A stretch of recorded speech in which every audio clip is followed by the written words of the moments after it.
Phil Schaap here, and I'd like to mention that our philschaapjazz.com presents you a direct avenue to the real information, truth, concept explained, the best books, major unique jazz historical documents, and we invite you to peruse them on our website. I'm Phil Schaap, and you'll find that our books speak the messages of this glorious art form, jazz. I hope you check out our website and enjoy the information and the products that are posted here.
We concluded our lengthy listening to the Empty Foxhole, Ornette Coleman's Blue Note album, with two of the alto saxophone performances on Faithful and Zigzag. Charlie Hayden played bass, and Donardo Coleman, Ornette's son, he was very young at the time, was on percussion. The composer, Ornette Coleman, was on alto saxophone. It was done on September 9th of 1966, when Ornette Coleman was 36. He's 80 today, and you're listening to the Ornette Coleman birthday broadcast on WKCR. Happy birthday, Ornette. I'll add a couple of more contributions to the Empty Foxhole from Ornette Coleman. He contributed near poems in his contributions to the liner notes for each of these selections. On Faithful, Ornette Coleman wrote, "Light is still for daytime. Water is still wet. The sun still sets." For Zigzag, Ornette Coleman wrote, "When one can't find the straight line, they must zigzag unless there is a circle." Ornette Coleman, the Empty Foxhole, again, alto saxophone performances on the final tracks, Faithful and Zigzag. They're both Ornette Coleman compositions. It's exactly 25 of 2. You're listening again to the Ornette Coleman birthday broadcast, and my name is Phil Schaap. And we go back a ways. I mean this broadly in all contexts. Our 41st Ornette Coleman birthday broadcast. I've been bringing you this music at this time of year since 1970. And of course, Ornette Coleman is now 80. A full 10 years past the biblical allotment, and that is very important, for it's given him additional time, still ongoing, to contribute. And he is doing so much here. He is a very youthful 80. Ornette Coleman's contributions are described in a range of ways. He brought a new form of emotion to music, de-emphasizing quite a bit of what had governed jazz and blues performance, while trying to translate through largely instrumental music making the absolute sound of emotion. He conveys quite a punch, for he knows about human emotion, and he certainly knows about sound. I imagine that few who are contemplative and understanding of Ornette Coleman's music, which we call free jazz, are really observant of how it is a splendid reaction, one of many reactions, not all of them as splendid, to the impact of bebop in general and the lessons of Charlie Parker. If you really follow the music jazz in the early 1950s, even from the late 40s, you'll observe the dominant influence of bebop as a root language to all subsequent styles. And you'll notice that these styles are really bebop redu, or redux if you like. It's bebop tinkered with, modified, corrected if you like. The cool school reaches back to Billie Holiday's and Lester Young's rhythmic phrasing and gives you Bird's virtuosity, or attempts, with the use of harmony at the bebop level for improvisation. It's a subgenre to bebop. And hard bop is a different type of reaction to bebop. It's a determined effort to return to the earthy passion of the soul of the music as a folk art in its original presentation, to bring forward the blues again, to make the beat a little more forceful. It's a marvelous achievement that hard bop eats the cake and has it too, that it's bebop, that it's more blues and more forceful. And the use of modes is a reaction to bebop. It reaches back centuries for a different approach to the scale in a huge attempt to slow down the improvisers running their changes and try to be the next Charlie Parker. It makes the music leaner, makes space more important, makes melody or scales more important. And although eventually those who partook of the use of modes for jazz discovered more or less why the system was passed over for our Western diatonic one, it still had its usefulness, particularly at that crossroads when so many were trying so hard to do what had already been done and failing. But Ornette Coleman's breakthrough, this free jazz, is really noticed for its contemplation of bebop's root and foundation to so much that has followed, and its own corrective passages to that music, bebop. Because, if you know Ornette Coleman, and of course there can only be so many who could make such a claim, but even if you've just observed his stage presence, there's a humble, warm-hearted person out there. And he's not really jockeying for position to triumph over some other perspective. Nevertheless, he's sort of one up the hard bop perspective. You guys want to play the roots by going back to the blues. What about the roots of the blues? That's a determined question. And it is really the door-opening device to sound as music, which is the centerpiece to many of Ornette Coleman's descendants. Sound is music. You may not line up with that thought, but sound displays emotion. Emotion is the reason to make music, to convey feelings through the sound. So there's a very human approach to the making of music through Ornette Coleman's approach to sound and expressiveness through sound.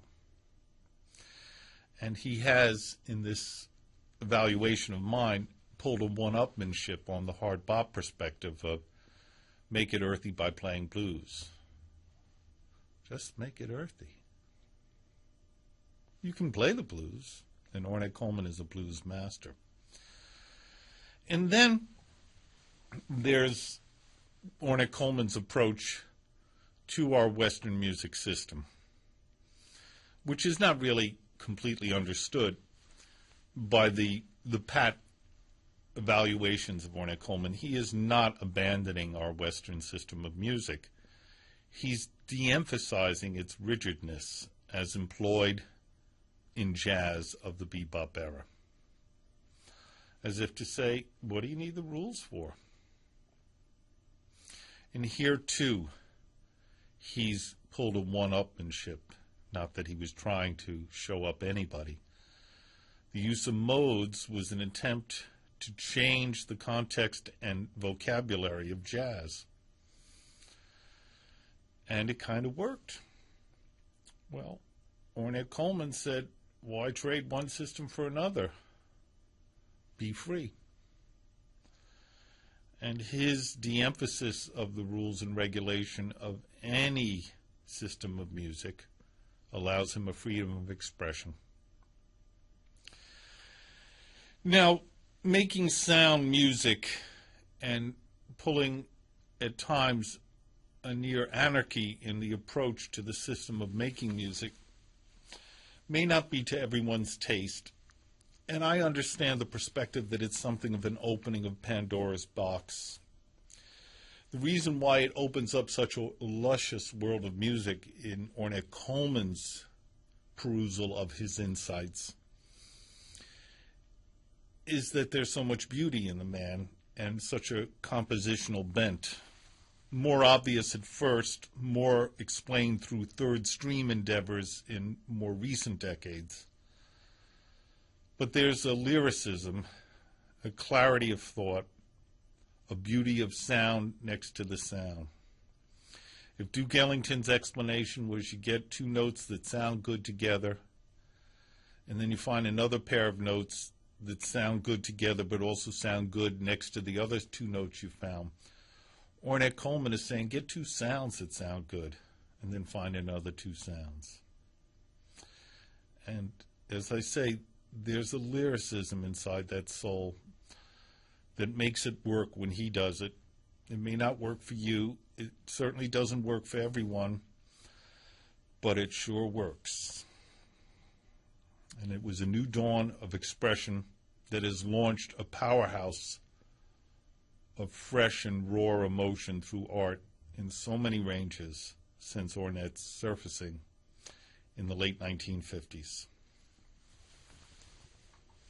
And it's to those late 1950s and earliest 1960s that I turn at this juncture of our Ornette Coleman birthday broadcast. It's 89.9 FM WKCR. The internet carries us at wkcr.org. We are playing Ornette Coleman around the clock as we've done on his birthday in March since 1970. I hope that we're doing it in 2070. I hope that 20 years from today, Ornette Coleman sits in that Dizzy Gillespie red chair and graces us on his 100th birthday. But I know whether I'm here then or forever how long Ornette adds to the spheres of music he's contributed, that his music will be heard, and hopefully not just on the 9th of March, excuse my syntax. So, as I said, we're turning back to the 1950s. Ornette Coleman made a couple of records in the 1950s for the Contemporary label, but he was soon making records for the Atlantic label, and it is those recordings that we're going to listen to in a discographical fashion. They handle the cusp of the decade, 50s into 60s, and we'll follow them, as I say, in a discographical fashion. It's a chord of two.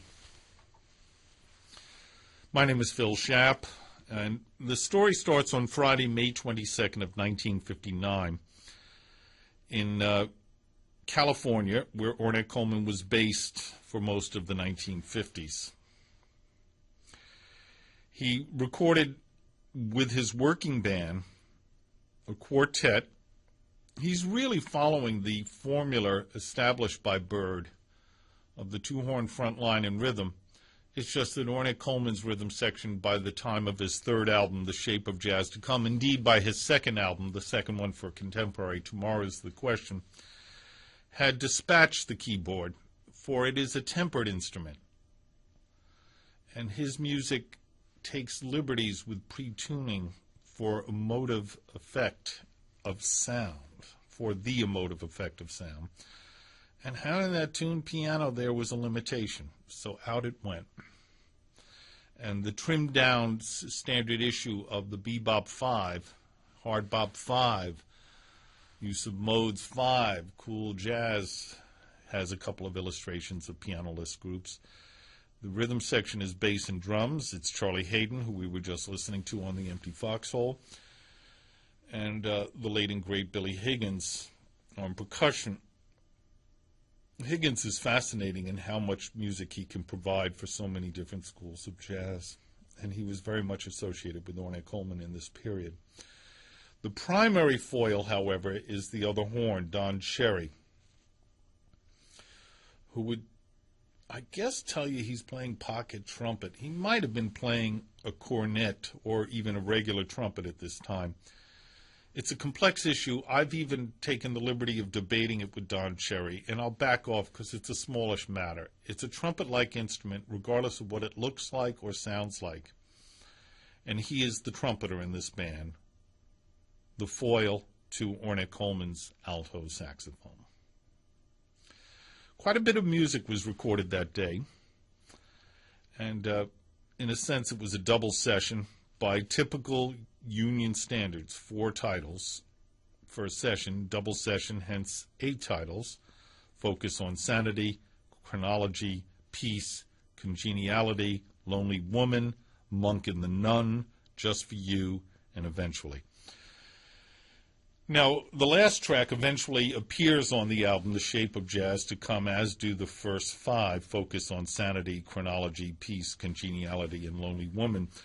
The sixth and seventh tunes, Monk and the Nun and Just for You, surfaced in the early 1970s on collections of new releases of Ornette Coleman's music called, respectively, Twins and The Art of the Improvisers. The way I'm going to sort this through us discographically is to go through the first five tunes. They have a very wholesome conclusion with Lonely Woman, a definitive masterpiece. In a very broad sense, it's Ornette Coleman's hit, and he makes a hit with audiences today and in recent years by using it as his encore piece. He has charmed a new generation.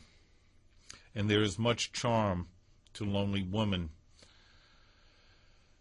but the dirge that it is to be noticed. Its title draws attention, does it not? Lonely Woman. The brilliant arrangement composition asks the drummer to play triple tempo, and few have noticed this on first listening. It's part of the piece, and it's brilliant. Everything is brilliant. To be candid with you, the thing that really changed the forward thinking of improvisers in jazz, for the most part, was Peace, the third selection you'll hear here, and the album in general. But Lonely Woman reached the hearts of so many and is a great calling card for a new music, free jazz, introduced by Ornette Coleman now over a half-century ago. So the first batch will be Focus on Sanity, Chronology, Peace, Congeniality, and Lonely Woman. May 22nd, 1959, Ornette Coleman Quartet, a working band with Ornette on alto, Don Cherry on cornet or trumpet, Charlie Hayden on bass, Billy Higgins on drums.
That piece you just heard, The Fifth of Five by Ornette Coleman, Lonely Woman, is one of the definitive creations in music's history.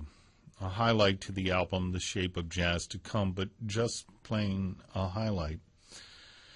And we listened to it as a fifth selection in sequence of those recorded. There were 8 in a doubleheader record date of Friday, May 22nd, 1959.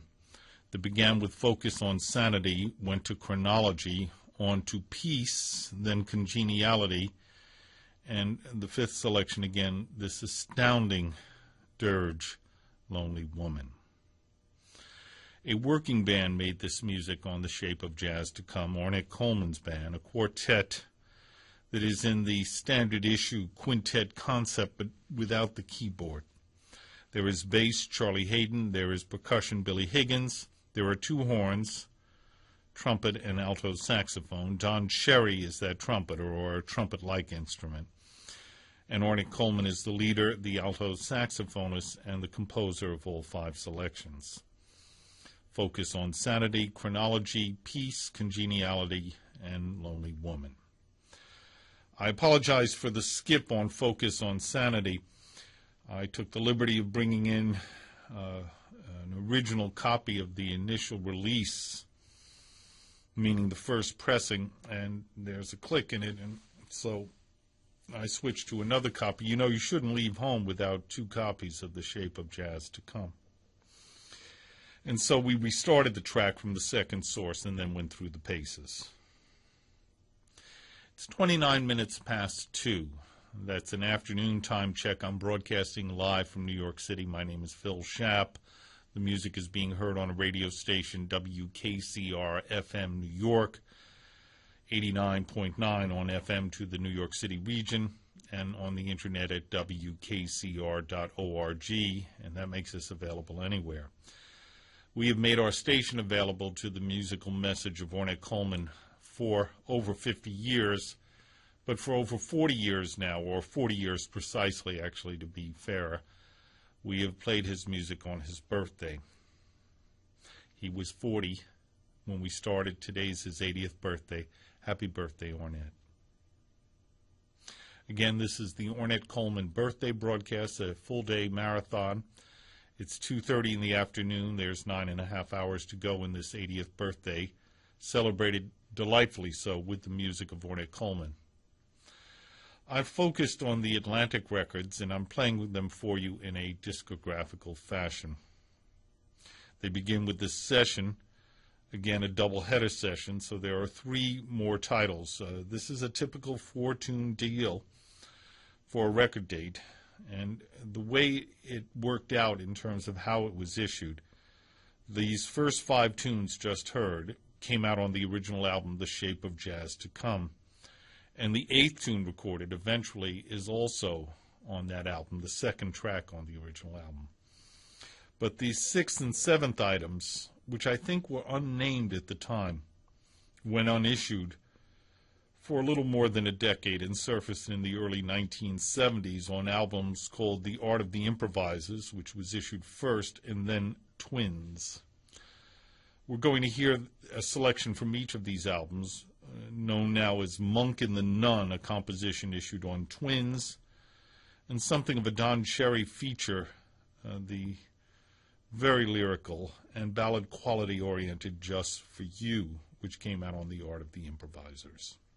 Speaking of Don Cherry, having lived through this period, I hear things and I know them and it's second nature, but that it won't always be easy to know. I should point out that the voice that reacts to Ornette Coleman's solo late in his improvisation on Congeniality is the voice of Don Cherry, while the voice that reacts, it's not a word, it's an exhortation, it's a positive reaction of profound enjoyment and vision of what had just been done.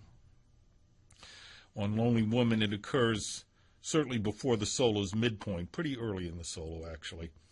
There's another whoop, and that, too, is the voice of Don Cherry. And I noticed by doing this discographically that his liberty of calling out in the midst of the improvisation probably didn't thrill some of the technicians. And by the way, Bones Howe did a remarkable job of recording on this occasion. Probably didn't thrill the technicians, but it is appropriate and enough off mic not to really mar for those who wish it wasn't there. I'm glad it's there. And I point out again, it's Don Cherry, late in the solo on Congeniality, who lets out a sound of reaction, and early in the solo on Lonely Woman. It's 27 minutes before 3. It's Ornette Coleman's birthday. It's the 9th of March. Some of the books have the 19th of March, and to be completely candid, I took the liberty of playing fast and loose with that years ago, and I'm sure some of you may remember when we used to sneak in 2 Ornette Coleman birthday broadcasts in March on the 19th and on the 9th. It's, this little ruse has been caught, but every day is a day to listen to Ornette's music. We listen to it all day, however, on his birthday, this 9th of March. Again, I'm Phil Schaap. It's WKCR FM New York, Ornette Coleman Radio. It's exactly 26 before 3. So we turn now to 2 more titles from this May 22nd, 1959 date. Ornette Coleman on alto, Don Cherry on either cornet or trumpet, a configuration of that instrument. Charlie Hayden on bass, Billy Higgins on drums. Monk and the Nun from Twins, and Just for You from The Art of the Improvisers.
The sixth and seventh titles from the May 22nd, 1959 Ornette Coleman sessions, his first for Atlantic, featuring a working quartet with Don Cherry, Charlie Hayden, and Billy Higgins, with, of course, the composer and leader Ornette Coleman on alto.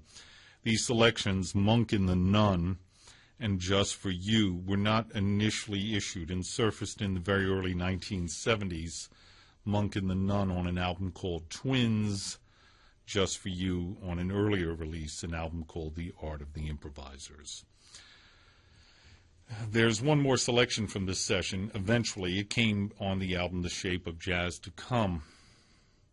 Just to give everything its precise sequencing, a whole dimension of listening that was important in the LP era, retained importance in the CD era to an extent, and is starting to lose the emphasis.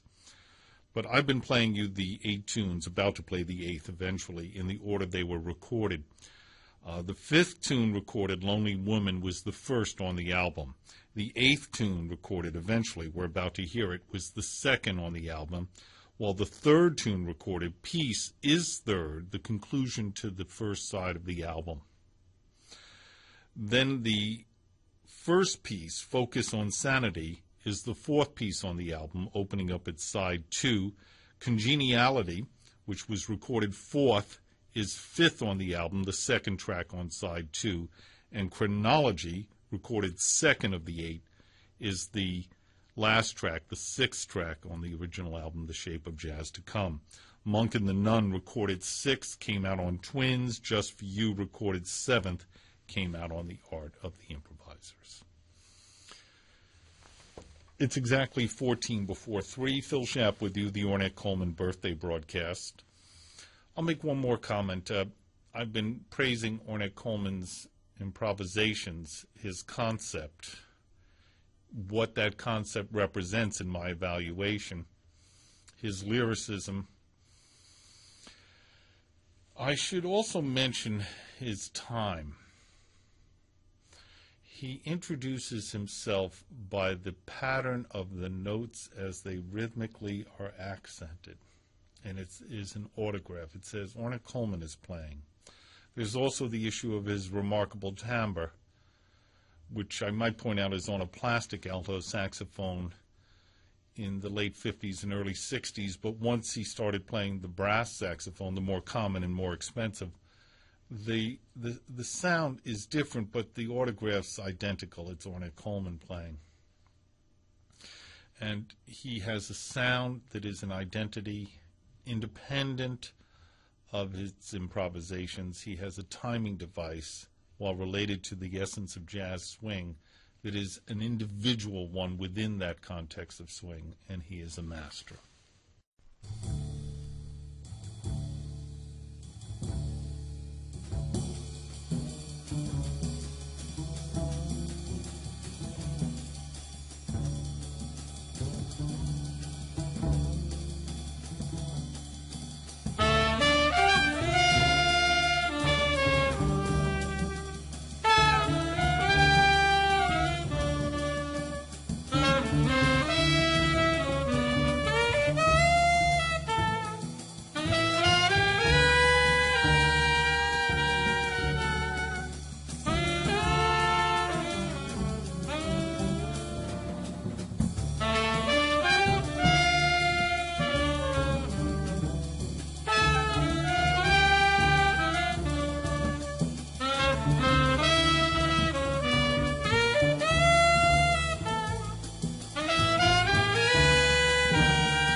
That piece you just heard, The Fifth of Five by Ornette Coleman, Lonely Woman, is one of the definitive creations in music's history.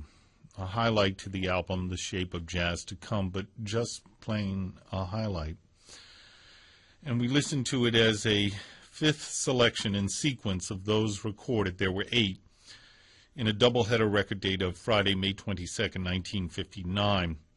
That began with Focus on Sanity, went to Chronology, on to Peace, then Congeniality, and the fifth selection again, this astounding dirge, Lonely Woman. A working band made this music on The Shape of Jazz to Come, Ornette Coleman's band, a quartet that is in the standard issue quintet concept but without the keyboard. There is bass, Charlie Hayden, there is percussion, Billy Higgins, there are 2 horns, trumpet and alto saxophone. Don Cherry is that trumpeter or a trumpet-like instrument. And Ornette Coleman is the leader, the alto saxophonist, and the composer of all 5 selections. Focus on Sanity, Chronology, Peace, Congeniality, and Lonely Woman. I apologize for the skip on Focus on Sanity. I took the liberty of bringing in an original copy of the initial release, meaning the first pressing, and there's a click in it, and so I switched to another copy. You know, you shouldn't leave home without 2 copies of The Shape of Jazz to Come. And so we restarted the track from the second source and then went through the paces. It's 29 minutes past 2. That's an afternoon time check. I'm broadcasting live from New York City. My name is Phil Schaap. The music is being heard on a radio station, WKCR-FM New York, 89.9 on FM to the New York City region, and on the internet at wkcr.org, and that makes us available anywhere. We have made our station available to the musical message of Ornette Coleman for over 50 years, but for over 40 years now, or 40 years precisely, actually, to be fair, we have played his music on his birthday. He was 40 when we started. Today's his 80th birthday. Happy birthday, Ornette. Again, this is the Ornette Coleman birthday broadcast, a full-day marathon. It's 2:30 in the afternoon. There's 9.5 hours to go in this 80th birthday, celebrated delightfully so with the music of Ornette Coleman. I've focused on the Atlantic records, and I'm playing them for you in a discographical fashion. They begin with this session, again a double-header session, so there are 3 more titles. This is a typical 4-tune deal for a record date, and the way it worked out in terms of how it was issued, these first 5 tunes just heard came out on the original album, The Shape of Jazz to Come. And the 8th tune recorded eventually is also on that album, the second track on the original album. But the 6th and 7th items, which I think were unnamed at the time, went unissued for a little more than a decade and surfaced in the early 1970s on albums called The Art of the Improvisers, which was issued first, and then Twins. We're going to hear a selection from each of these albums, known now as Monk and the Nun, a composition issued on Twins, and something of a Don Cherry feature, the very lyrical and ballad quality oriented Just for You, which came out on The Art of the Improvisers. Speaking of Don Cherry, having lived through this period, I hear things and I know them and it's second nature, but that it won't always be easy to know. I should point out that the voice that reacts to Ornette Coleman's solo late in his improvisation on Congeniality is the voice of Don Cherry, while the voice that reacts, it's not a word, it's an exhortation, it's a positive reaction of profound enjoyment and vision of what had just been done. On Lonely Woman, it occurs certainly before the solo's midpoint, pretty early in the solo, actually. There's another whoop, and that, too, is the voice of Don Cherry. And I noticed by doing this discographically that his liberty of calling out in the midst of the improvisation probably didn't thrill some of the technicians. And by the way, Bones Howe did a remarkable job of recording on this occasion. Probably didn't thrill the technicians, but it is appropriate and enough off mic not to really mar for those who wish it wasn't there. I'm glad it's there. And I point out again, it's Don Cherry, late in the solo on Congeniality, who lets out a sound of reaction, and early in the solo on Lonely Woman. It's 27 minutes before 3. It's Ornette Coleman's birthday. It's the 9th of March.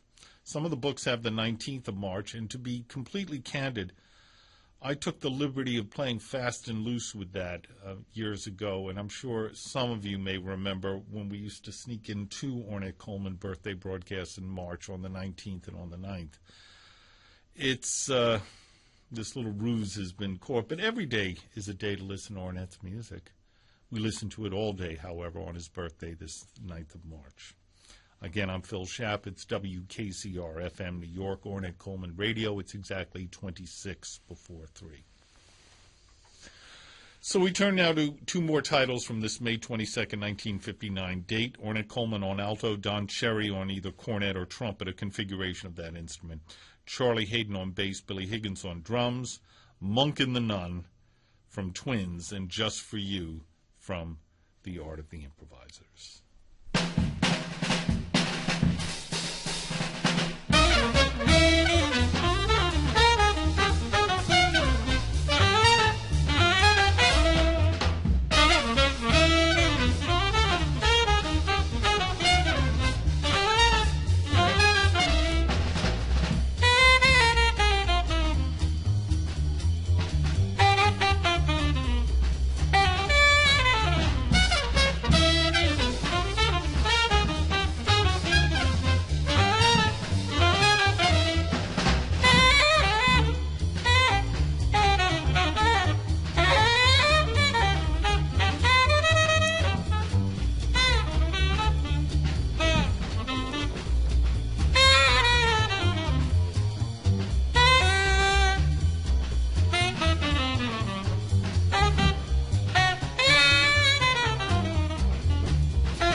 The sixth and seventh titles from the May 22nd, 1959 Ornette Coleman sessions, his first for Atlantic, featuring a working quartet with Don Cherry, Charlie Hayden, and Billy Higgins, with, of course, the composer and leader Ornette Coleman on alto. These selections, Monk and the Nun and Just for You, were not initially issued and surfaced in the very early 1970s. Monk and the Nun on an album called Twins, Just for You on an earlier release, an album called The Art of the Improvisers. There's one more selection from this session. Eventually, it came on the album The Shape of Jazz to Come. Just to give everything its precise sequencing, a whole dimension of listening that was important in the LP era, retained importance in the CD era to an extent, and is starting to lose the emphasis. But I've been playing you the 8 tunes, about to play the 8th eventually, in the order they were recorded. The 5th tune recorded, Lonely Woman, was the first on the album.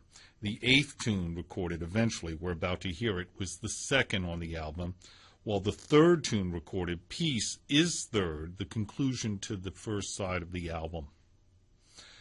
Then the first piece, Focus on Sanity, is the 4th piece on the album, opening up its side 2. Congeniality, which was recorded 4th, is 5th on the album, the 2nd track on side 2. And Chronology, recorded 2nd of the 8, is the last track, the 6th track on the original album, The Shape of Jazz to Come. Monk and the Nun, recorded 6th, came out on Twins. Just for You, recorded 7th, came out on The Art of the Improvisers.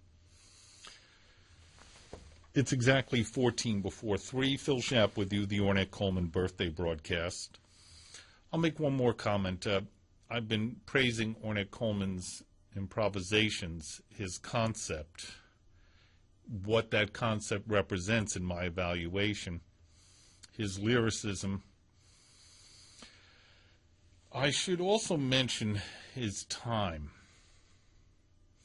He introduces himself by the pattern of the notes as they rhythmically are accented. And it is an autograph. It says Ornette Coleman is playing. There's also the issue of his remarkable timbre, which I might point out is on a plastic alto saxophone in the late 50s and early 60s, but once he started playing the brass saxophone, the more common and more expensive, the sound is different, but the autograph's identical. It's Ornette Coleman playing. And he has a sound that is an identity independent of his improvisations. He has a timing device, while related to the essence of jazz swing, that is an individual one within that context of swing, and he is a master. We now hear that master, Ornette Coleman, in the concluding track to the recordings of May 22nd of 59. Eventually, it appeared on the album The Shape of Jazz to Come as that release's second track.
We just heard Ornette Coleman doing Eventually from The Shape of Jazz to Come. It was the eighth and last track recorded on May 22nd of 1959.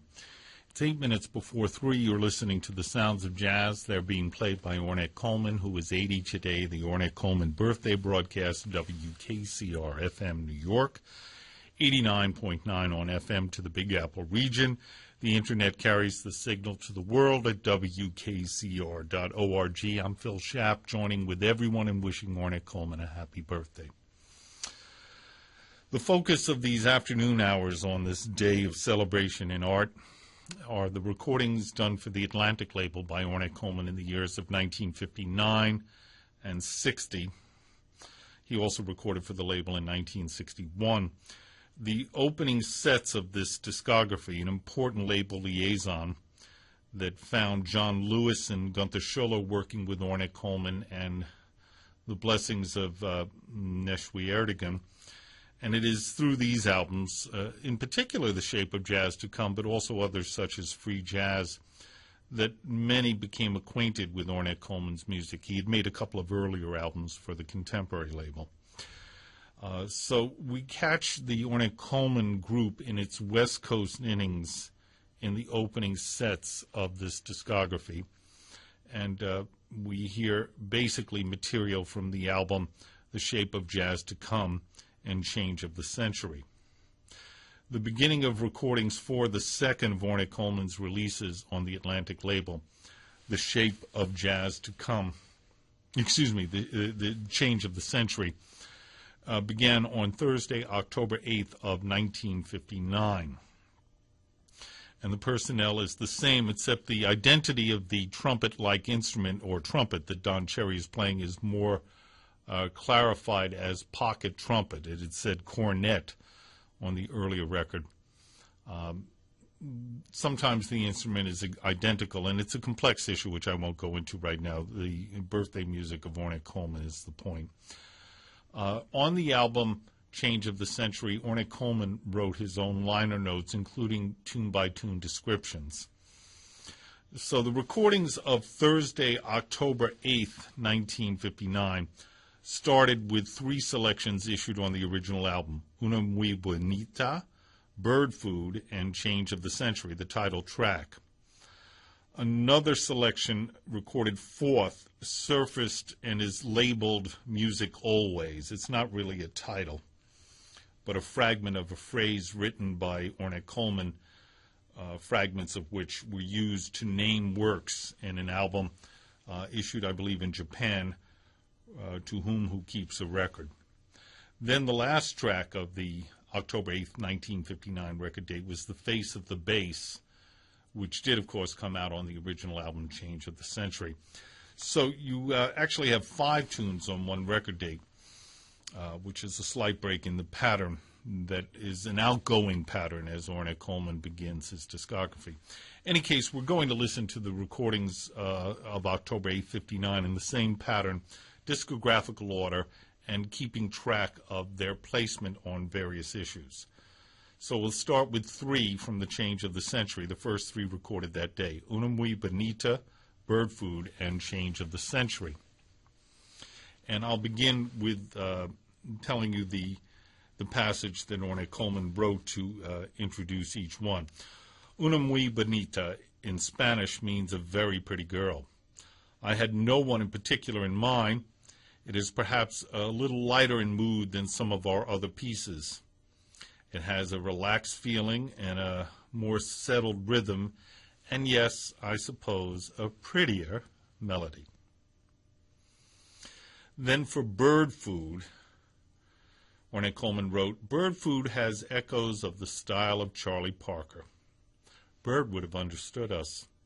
He would have approved of our aspiring to something beyond what we inherited.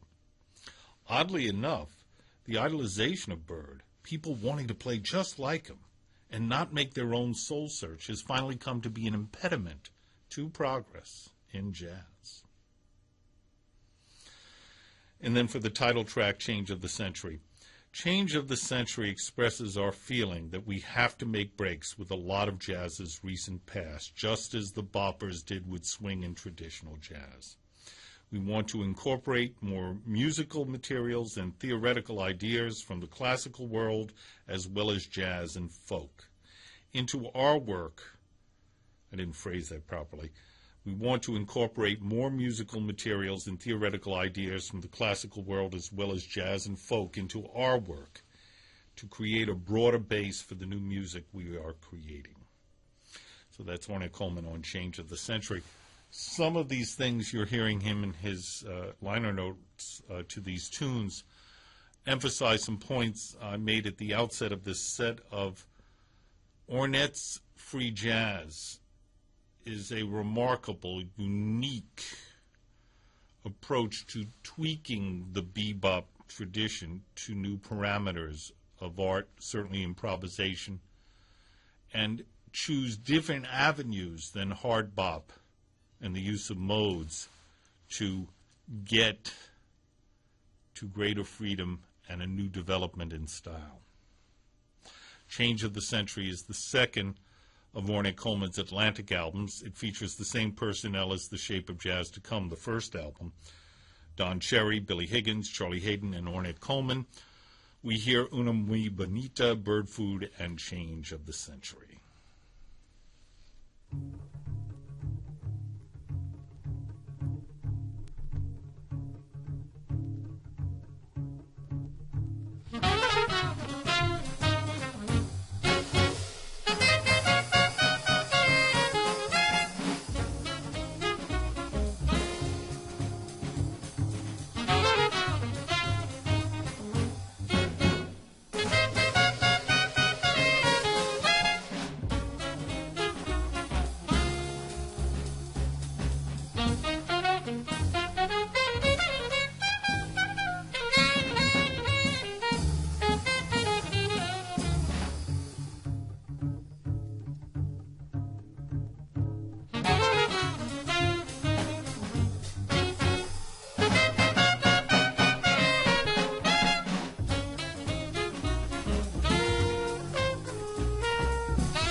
We heard music recorded on October 8th of 1959, the first three titles of a five-tune record date, the Ornette Coleman Quartet, material issued on the album Change of the Century. In order, we heard Una Muy Bonita, followed by Bird Food, and concluding with Change of the Century. Ornette Coleman was the composer. He led the quartet. He played the alto saxophone. Don Cherry was on pocket trumpet. Charlie Hayden on bass. Billy Higgins on drums. October 8th of 1959. On the actual album, which has 7 tracks, 3 on side 1, this was an LP, of course, and 4 on side 2.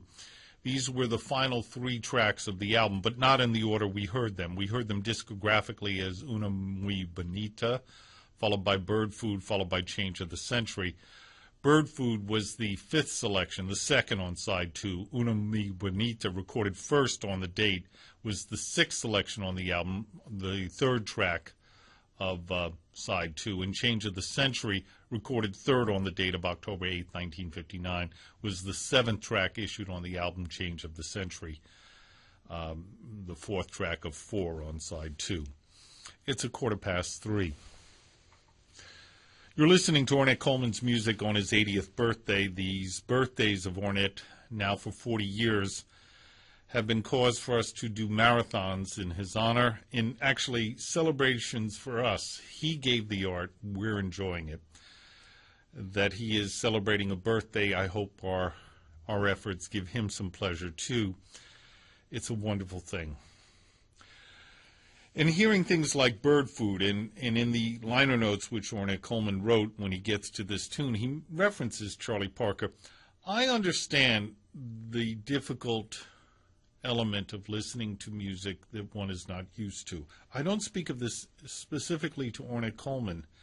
I might even reference the fact that the coincidence of calendar gives us Ornette Coleman's birthday on March 9th and Bix Beiderbecke's birthday on March 10th. And indeed, at midnight, we become Bix Beiderbecke Radio. A clear eclecticism here at WKCR, and perhaps the most important of the joins. Midnight to midnight, as we become Ornette Coleman Radio, and then become Bix Beiderbecke Radio, and then going back to being our standard fare radio. Bix Beiderbecke's recordings with people like Paul Whiteman and pop record dates of the day, and even Gene Golkett's orchestra, certainly some of the repertoire they're asked to record, like I'm Looking Over a Four-Leaf Clover. I imagine that doesn't sound like a whole lot of jazz. And it's not easy to listen to things completely objectively and to really be a flat playing surface. When you encounter music, you have your own inner being that moves you in different directions. You might have, of course, a training in a certain genre. You might be used to something. And therefore, what others hear, like take the king of all the jazz musicians, Benny Carter, he never could grapple with Ornette Coleman's music. But he revered John Lewis. He thought John Lewis was more than exceptional. He knew his genius. And he realized that if John Lewis said that Ornette Coleman is one of the profound visionaries of the way music might go and should go and will go, there must be something that is moving Lewis that Benny Carter wasn't used to. But it must be there because John Lewis wouldn't hear something that wasn't extant. So it brings up the issue of what you can be used to.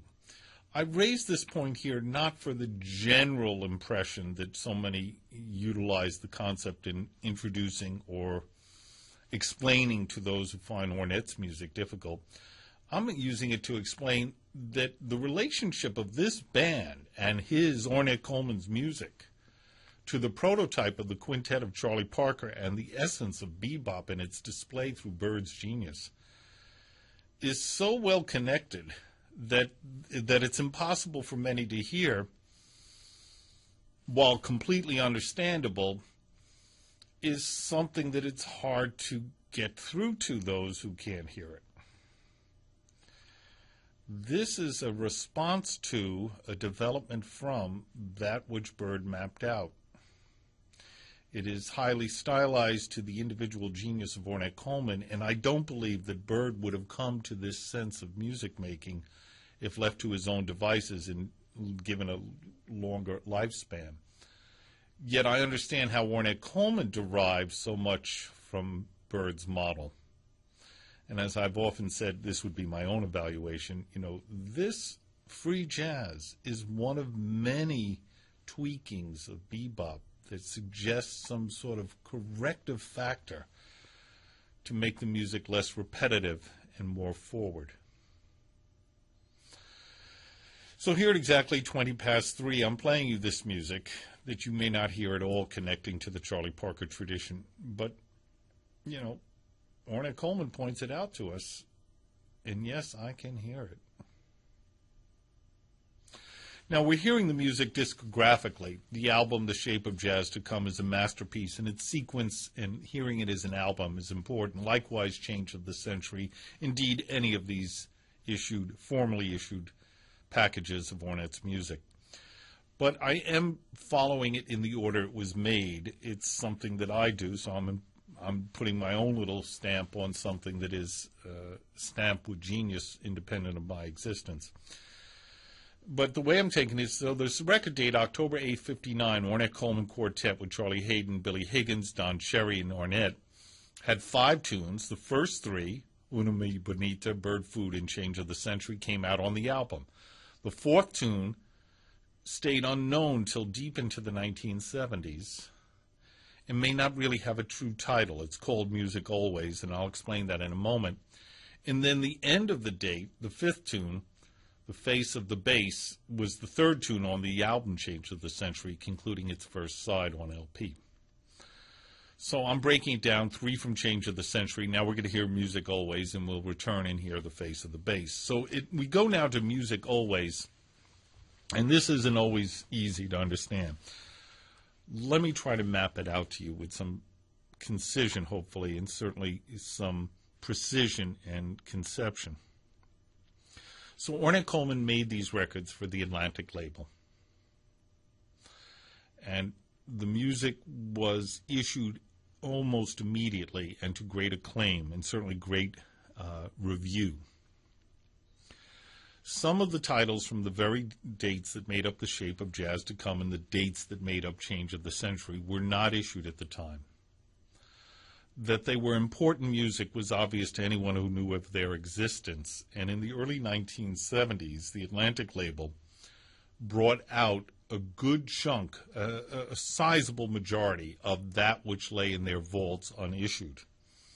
The aforementioned albums, The Art of the Improvisers, which was Atlantic 1572, and Twins, which was Atlantic 1588.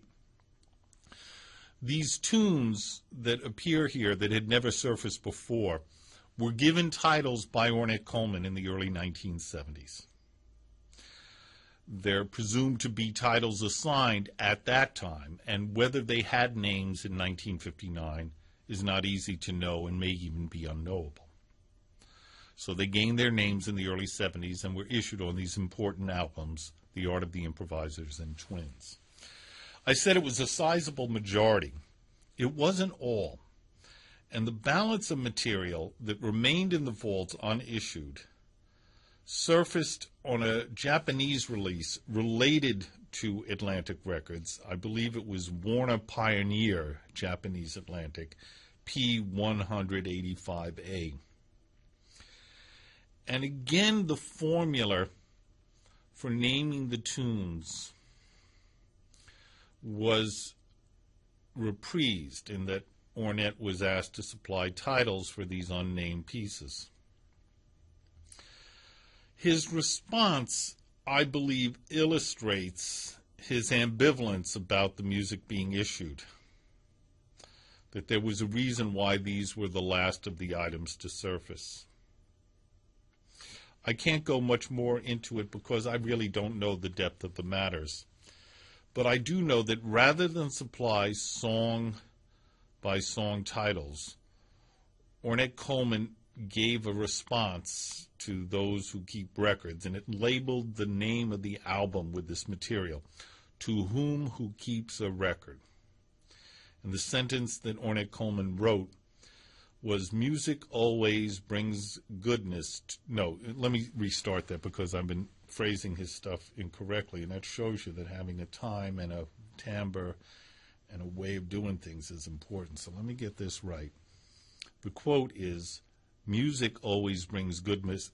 Now I'm going to have a pronunciation problem. Take 3. Music always brings goodness to us all. P.S. Unless one has some other motive for its use. So that's the sentence he wrote.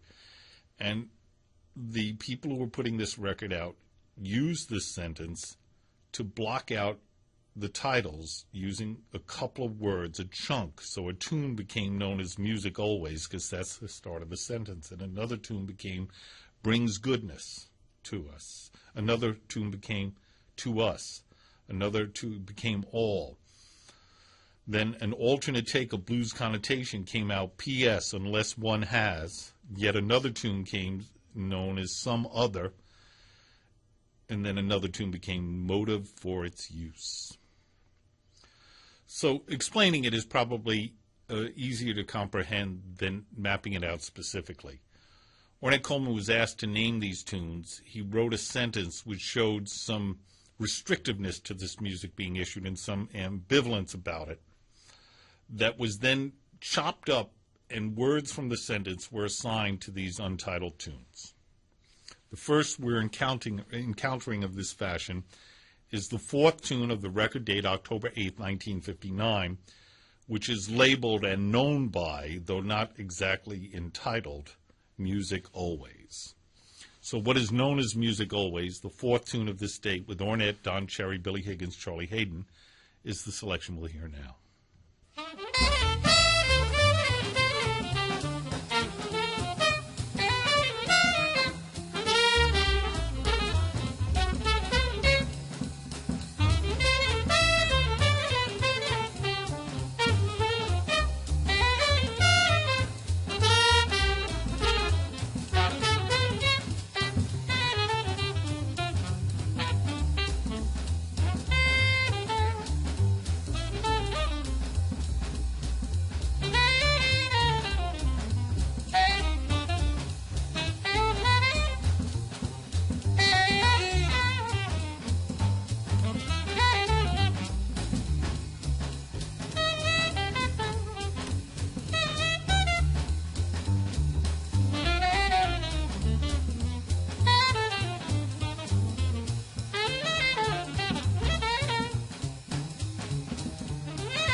We heard Music Always. It is from the release To Whom Who Keeps a Record, issued in Japan towards the second half of the 1970s. It is, of course, a recording from October 8th, 1959 by the Ornette Coleman Quartet. The fifth tune they recorded that day is called The Face of the Bass, and it was issued on Change of the Century. The personnel here continues: Ornette Coleman, Don Cherry, Charlie Hayden, who is the bassist, of course, and Billy Higgins. And we hear The Face of the Bass.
From the album Change of the Century, we heard The Face of the Bass, recorded October 8, 1959, the Ornette Coleman Quartet.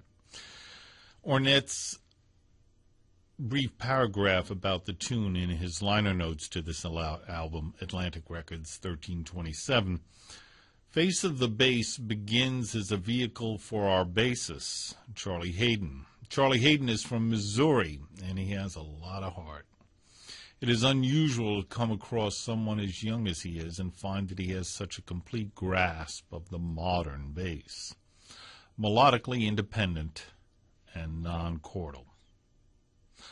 The Face of the Bass, described by Ornette Coleman to his own liner notes, Change of the Century. It's 20 minutes before 4. It's Ornette's 80th birthday. This is the Ornette Coleman birthday broadcast. Continuing in our discographical fashion, we go to October 9th of 59. It's the very next day. 4 tunes recorded. You know, I'll make one point about music always and Ornette's apparent ambivalence about it. You know, 4 tunes makes up a session. And the West Coast record dates of the Ornette Coleman Quartet for Atlantic Records display that, except the date just concluding with The Face of the Bass is 5 tunes. Maybe they weren't ready to count Music Always and moved on to The Face of the Bass, because the next date, October 9, 59, is 4 tunes from the album Change of the Century, Forerunner, and Free, as well as the concluding Ramblin', while something that might very well be called Crossroads and is known as The Circle with a Hole in the Middle came out on the Art of the Improvisers in the early 70s. We're going to come to this music in the same discographical fashion. We'll hear the tracks from Change of the Century that start the date, Forerunner and Free. Don Cherry trumpet, Charlie Hayden bass, Billy Higgins on drums. It's Ornette Coleman on the alto saxophone.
the first two titles from the October 9th, 1959 Californian recordings for the album Change of the Century made by the Ornette Coleman Quartet. These tracks were Forerunner and Free.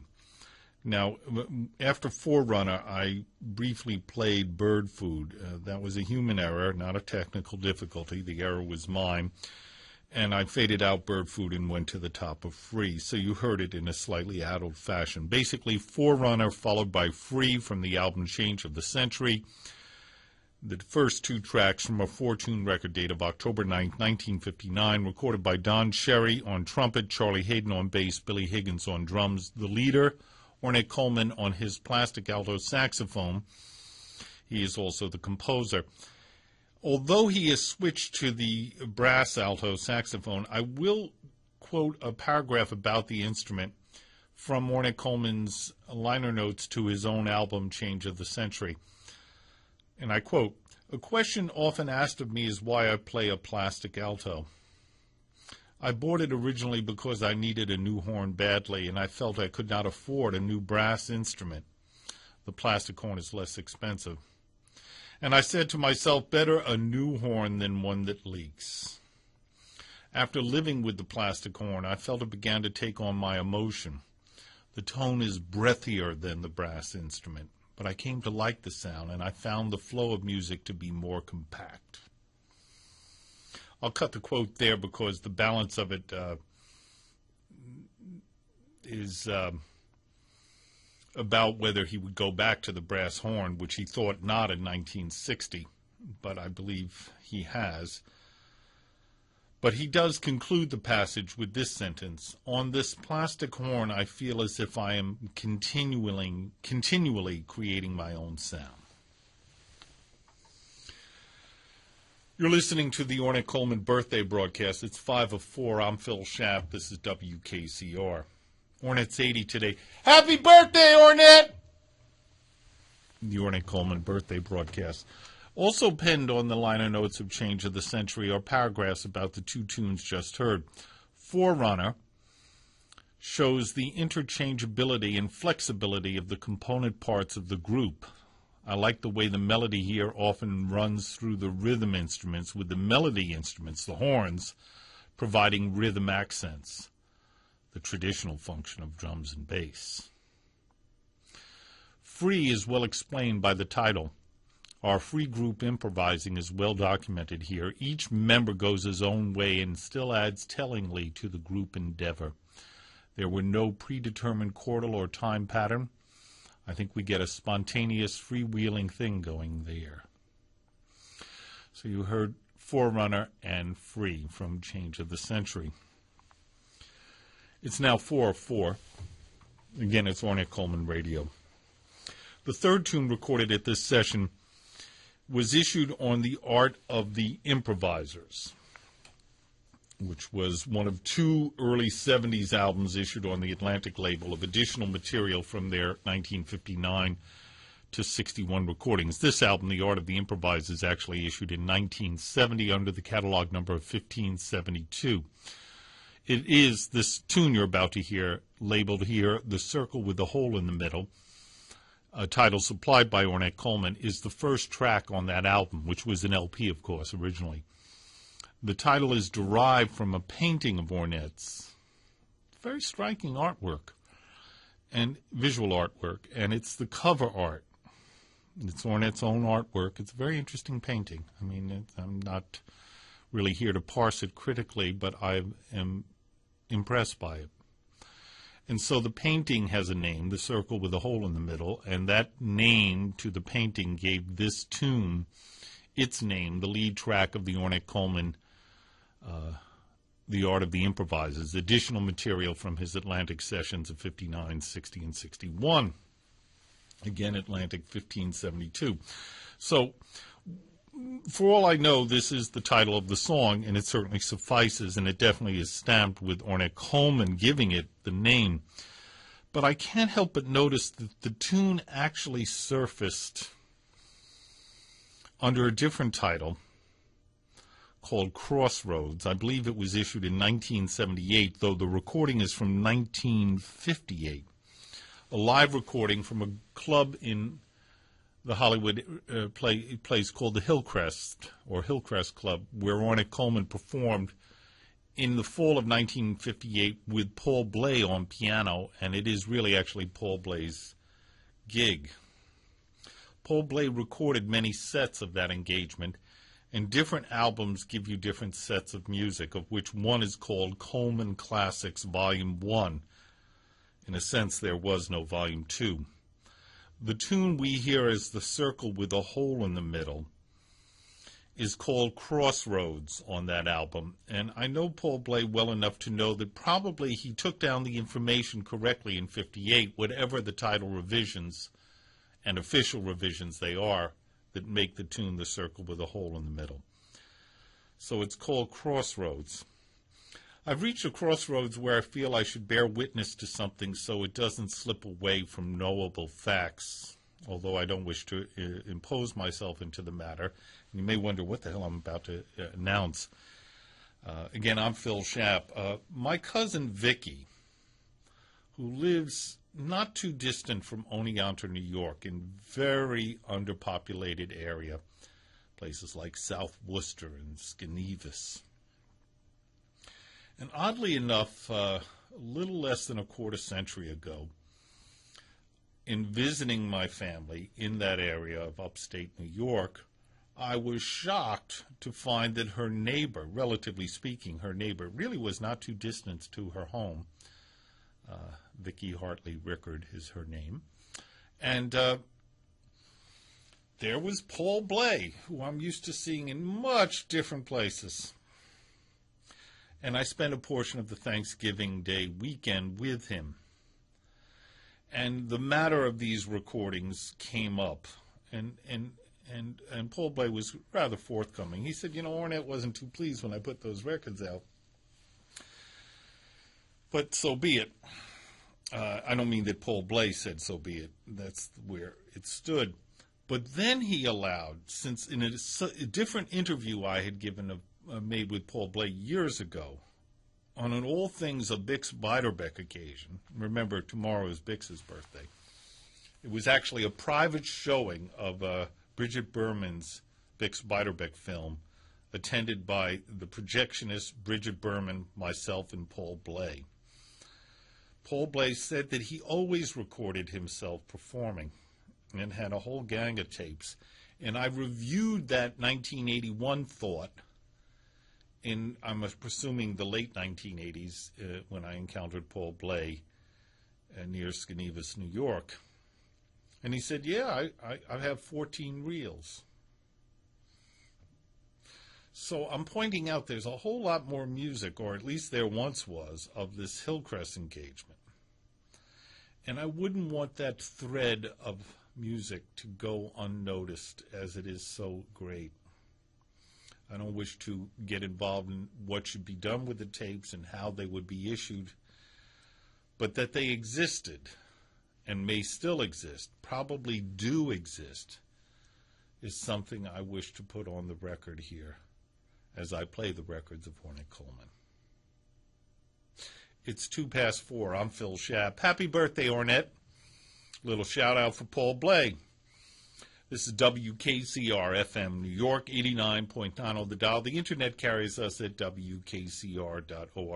I don't believe Paul Bley is any longer my cousin's neighbor, that he's given up that property in upstate New York. But it really was odd to see him there then. So I brought up all of this, if you recall, a few moments ago, because I mentioned that what you know is The Circle with a Hole in the Middle, the third tune recorded on October 9th of 1959, a Friday, in Hollywood, California, at the excellent radio recorders with the Ornette Coleman Quartet working on its second album, Change of the Century. They recorded this tune and called it, when it was issued in 1970, Ornette named it The Circle with a Hole in the Middle, named for a painting of his, which has that name. But it did exist, or it has been labeled Crossroads. And I'll leave it at that. Except for the fact that I'm going to play the track, The Circle with a Hole in the Middle. from The Art of the Improvisers, Ornette Coleman Quartet, October 9th, 1959.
We just heard The Circle with a Hole in the Middle, a.k.a.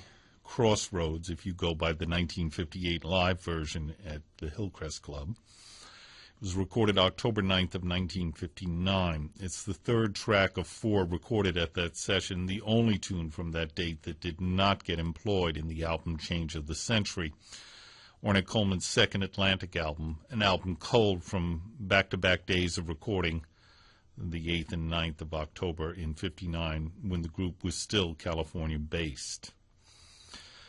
I'm stunned by The Circle with a Hole in the Middle. I think it represents a number of things. First of all, it's very crisply performed, and there's outstanding creativity on it that is swinging with such power. It is a genuine illustration of the free concept, particularly as you would encounter it in this album Change of the Century. Yet there is some hint at where Ornette Coleman is heading, and what you'll hear next in Kaleidoscope from July of 60 and eventually hear consistently in 61. A huge change in his composing, which obviously is not a change. He's been doing it all along, where the idea is not to create an important melody to variate on. It's to create a passage of music to launch fresh improvisation, free improvisation, not terribly rooted in anything stated, and the statement was so brief, it's just a launching pad. The launching pad concept, illustrated at high octane, is right there on this track, and it's so strong that the aesthetic judgment that we all employ as we go over music might lead one to say, man, how did this one get left out? And I guess free represents something similar and was employed. But, you know, albums sometimes could not hold all the music created to be on the album. And certainly we got a chance to hear The Circle with a Hole in the Middle as the lead track on The Art of the Improvisers. No leftover LP that. Some astounding staples of Ornette Coleman's discography that surfaced in 1970, though pulled from records that were, some of them, like this one, over 10 years in the past. It's 11 minutes past 4. The fourth tune, the last tune recorded, and 4 was the norm in those days, 4 tunes made up a record date, even for the new music, free jazz from Ornette Coleman, is one of his best appreciated tunes, and basically it's a blues. It's called Ramblin'. It's certainly got a lot of blues to it. In fact, let me read Ornette Coleman's paragraph about the tune. Ramblin' is basically a blues, but it has a modern, more independent melodic line than older blues have. And of course, I do not feel so confined to the blues form as do so many other jazz musicians. Blues are definite emotional statements. Some emotional situations can only be told as blues. So there was the paragraph that Ornette Coleman gave to Change of the Century. Running by the album, the fourth tune on the second date, October 9, 59, the last tune recorded, was the first tune on the album, Ramblin'. Free, the second tune on the album, was the second tune recorded on the second date, October 9th of 59. The Face of the Bass, the third tune on the album, concluding its first side, was the fifth tune recorded on the first date, October 8th of 1959. Forerunner, the fourth tune recorded, was the first tune recorded on the second date, October 9th of 59. Bird Food, the fifth tune on the album, was the second tune recorded on the first date, October 8th of 59. Una Muy Bonita was the first tune recorded that day. It is the sixth tune on the album, the third track of 4 on the second side. In Change of the Century, the third tune recorded on the first date, October 8th, 59, came out as the fourth tune on side 2, the seventh track, and the last of the album. So I've given you their context, and we now go to the last thing recorded for the album. It is on the album itself, the first thing you hear. It's called Ramblin'.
That's how Change of the Century brought itself to you with Ramblin', though it was the last thing recorded for the album, the fourth tune on the second date, Friday, October 9th, 1959.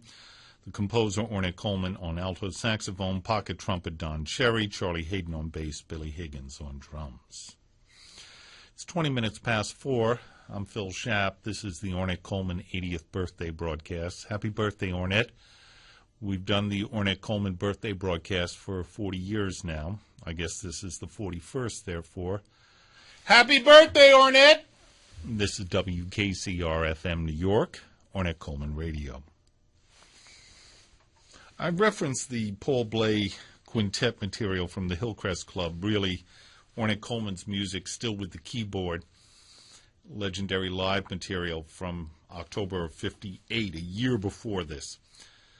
If you know those recordings, the live version of Ramblin' shows a very interesting thing, something I try to bring to my classroom about context in this free improvisation, free jazz, what to most seems completely abstract and even anarchy.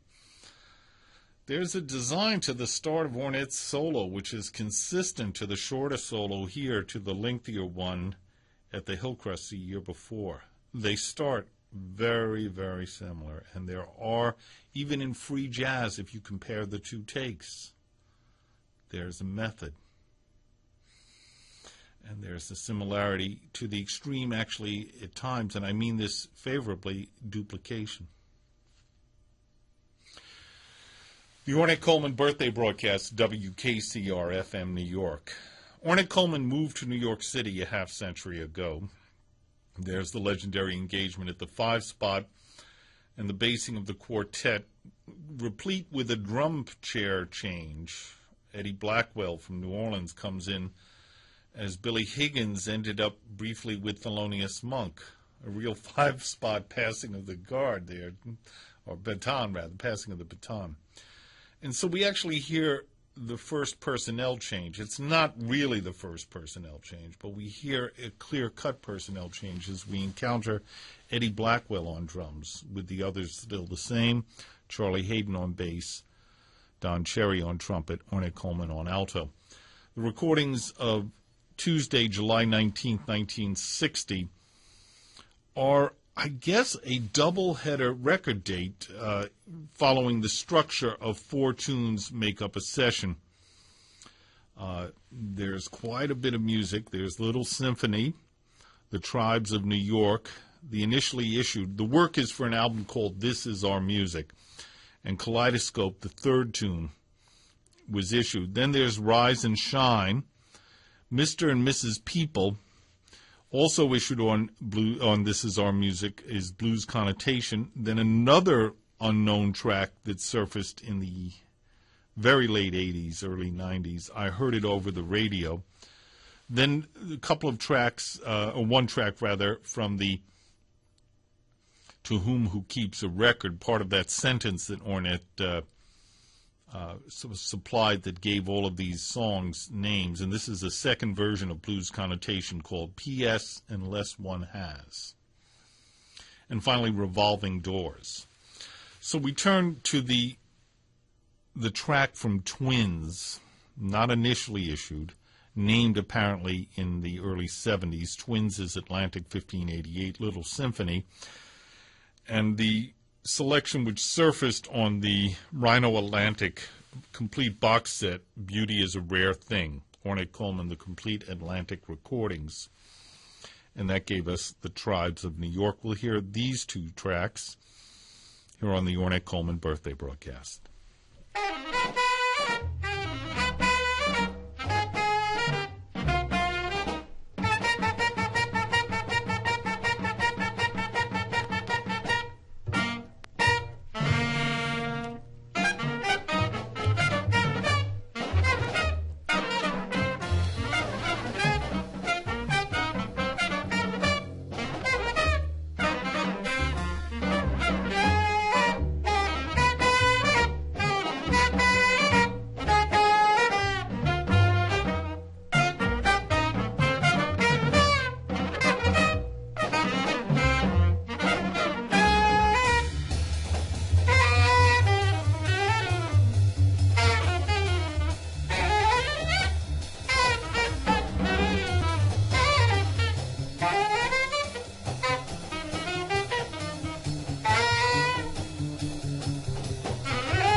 Well, I was just having a wonderful chat with the esteemed Ben Young over whether the alternate take nature of the Tribes of New York to Little Symphony is formally acknowledged or not. Certainly the master numbers 4723 and 4273-B indicate a known connection at the record date of July 19th of 60. Little Symphony, what would be the title of the piece then? Little Symphony is a title appended in 1971 for Twins, while the Tribes of New York is a title assigned, I believe, by Ornette for The Beauty is a Rare Thing, Complete Atlantic Recordings, the Rhino Atlantic box set. That Ornette had moved to New York is acknowledged by the Tribes of New York. In any case, it remains a discographical T to cross. It's a little more than a T, I think. Little Symphony and the Tribes of New York are a match set, and I just matched them for you here on our Ornette Coleman birthday broadcast. The third title from the date is one that did appear on the album, This Is Our Music, and it's Eddie Blackwell on drums, no longer Billy Higgins, Charlie Hayden on bass, Don Cherry on pocket trumpet, and Ornette Coleman on alto saxophone. Phil Schaap with you 24 before 5 on Ornette Coleman's 80th birthday.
Kaleidoscope from This Is Our Music, recorded July 19th of 1960.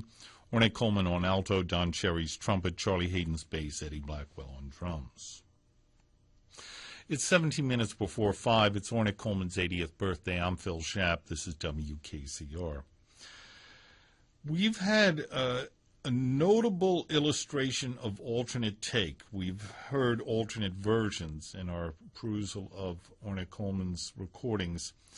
And I think we have, coming up on these recordings of July 1960, an exceptional illustration of variant versions as we listen to Blues Connotation from This Is Our Music.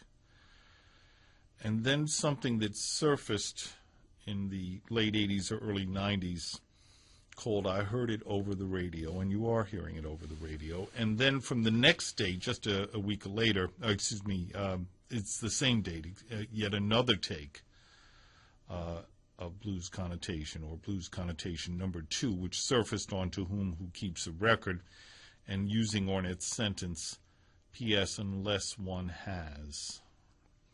You may remember I told you that additional material from these sessions on Atlantic from 59, 60, and 61 surfaced notably on a record, two records, The Art of the Improvisers, followed by Twins in the earliest 1970s, and then subsequently in the 70s in Japan, another edition of such surfaced, and this was called To Whom Who Keeps a Record.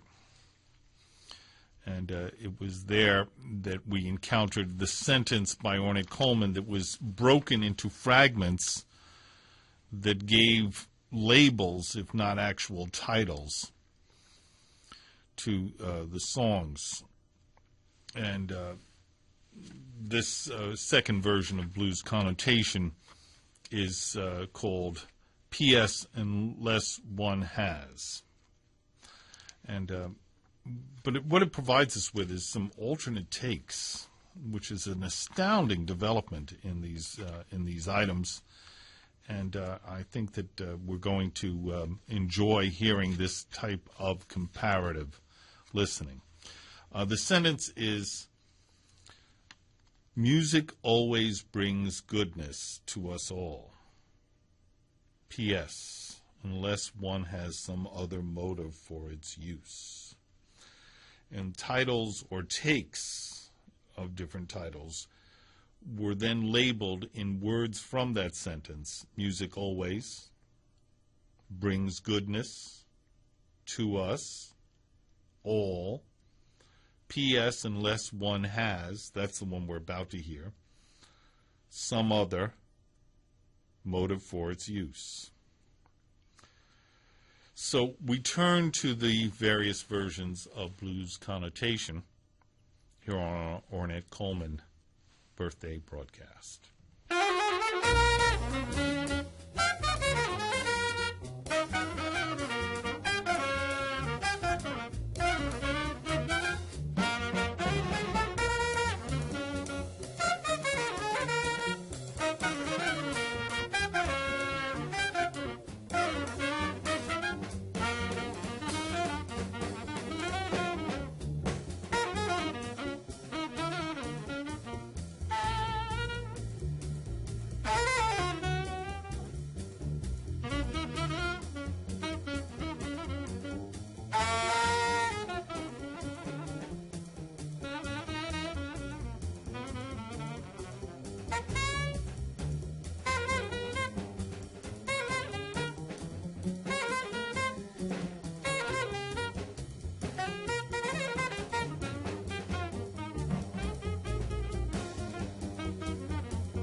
We listened to Blues Connotation from This Is Our Music.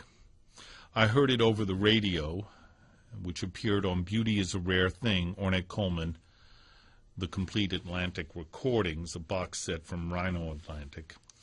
And then Blues Connotation number 2, which is initially known as P.S. Unless One Has, from the album To Whom Who Keeps a Record, which was on Warner's, issued in Japan only in the mid to late 70s. They're all from July 19th of 1960, part of an Ornette Coleman record date with Don Cherry, trumpet, Charlie Hayden, bass, Eddie Blackwell, drums, and the leader and composer, Ornette Coleman, on alto. This is the Ornette Coleman birthday broadcast, WKCR-FM, New York. I'm Phil Schaap. I was trying to do something, and I must admit I mucked it up quite a bit, and that even on Ornette's birthday, you shouldn't try to stay up all day is maybe the lesson I'm relearning for the 41st time. But these were my points. Blues Connotation, as issued on This Is Our Music, has a master number 4727. I heard it over the radio, has a master number 4727-B, which indicates a relationship that isn't compositional, whatever the relationship. Yet previously we heard Little Symphony from the album Twins, 4723, and The Tribes of New York from Beauty is a Rare Thing, Ornette Coleman, The Complete Atlantic Records. And here, 4723 for Little Symphony is matched with 4723-B for The Tribes of New York, and they do have a compositional relationship. They are alternate takes.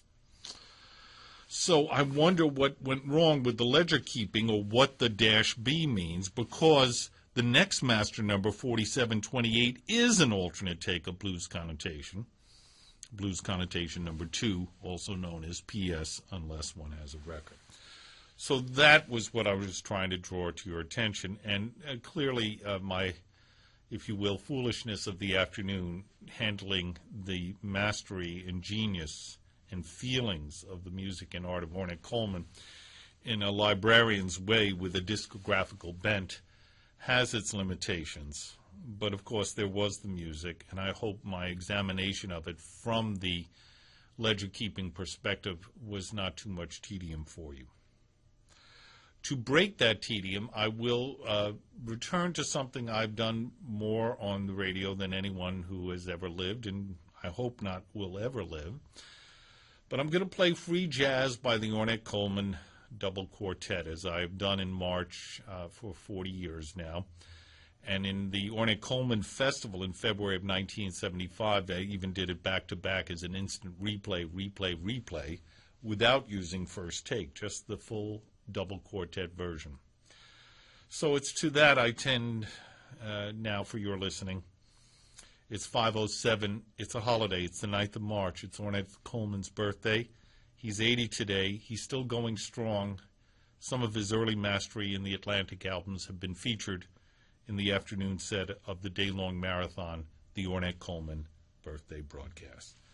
Happy birthday, Ornette!